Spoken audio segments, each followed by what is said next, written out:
Assalamualaikum warahmatullahi wabarakatuh. Perkenalkan, nama saya Aljupri, NIM K1A120013, Program Studi Pendidikan Olahraga dan Kesehatan, Fakultas Keguruan dan Ilmu Pendidikan kelas Porkes A. Baiklah, di sini saya akan menjelaskan PowerPoint saya yang berjudul Masalah Pendidikan Anak Selama Sekolah Online di Masa Pandemi COVID-19. Pelaksanaan sistem pembelajaran jarak jauh pada anak di Indonesia selama pandemi dinilai masih belum berjalan secara optimal. Ada beberapa hal yang dinilai menjadi kendala, terutama mengenai akses internet. Hal tersebut terjadi karena beberapa daerah Nusantara belum memiliki akses internet, bahkan listrik. Kemudian, masalah kemampuan orang tua dalam mendampingi anak di rumah juga masih kurang, karena banyak mama dan papa yang belum mengerti tentang sistem pendidikan saat ini. Permasalahan yang muncul selama belajar dari rumah di era COVID-19 ini perlu perhatian dari berbagai pihak agar dapat diatasi sehingga anak-anak mendapatkan pendidikan secara utuh. Permasalahan yang timbul dalam pendidikan saat sekarang ini. 1. Banyak anak tak sekolah akibat pandemi. Menurut Yusra TB, Konsultan Nasional Pendidikan dalam Situasi Darurat, saat ini lebih dari 60 juta siswa di Indonesia tak bisa bersekolah akibat COVID-19.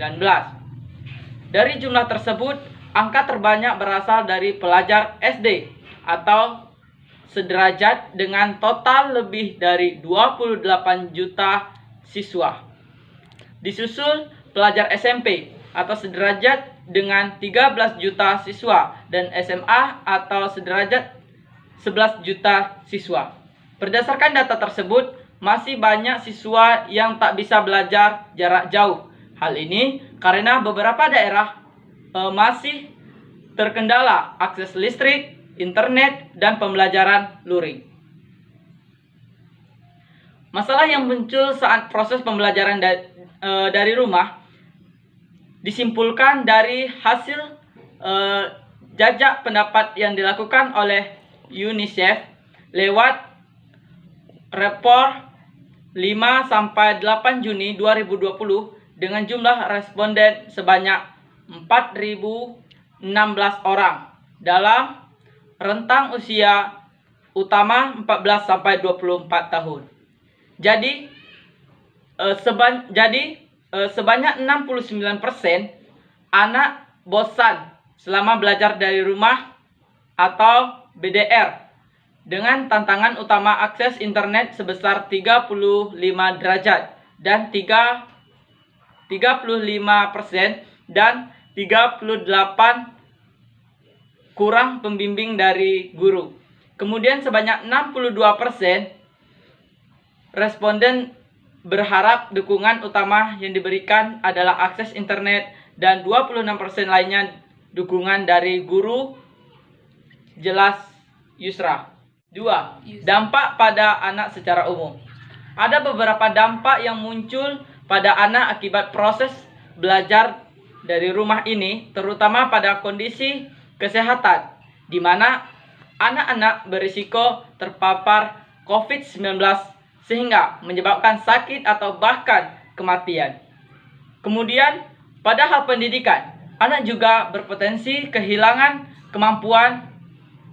kesempatan pendidikan karena kurangnya akses listrik maupun internet, yang mana akan disusul dengan menurunnya kualitas pendidikan, kata Yusra. Dengan dilaksanakannya pembelajaran dari rumah, anak pun kekurangan ruang untuk berinteraksi, sehingga tak dapat bersosialisasi. Selain itu, dari segi psikososial juga terpengaruh. Anak bisa merasa bosan, mungkin juga mudah stres, sehingga kesehatan mentalnya terganggu. Semangat menurun dan kemampuan belajarnya ikut menurun. Jelasnya, dampak yang dipaparkan tersebut perlu menjadi perhatian seluruh pihak agar anak-anak usia sekolah perhatian seluruh pihak bidang pendidikan, editor, speech, tanda anak cerdas dan memiliki EQ tinggi, perubahan suasana hati anak, mana yang normal dan tidak. Tips itu melatih anak lebih berani terhadap air. 3. Perbaikan kurikulum. Karena salah satu cara yang mungkin dapat dijadikan sebagai pilihan perbaikan adalah pengadaan kurikulum darurat.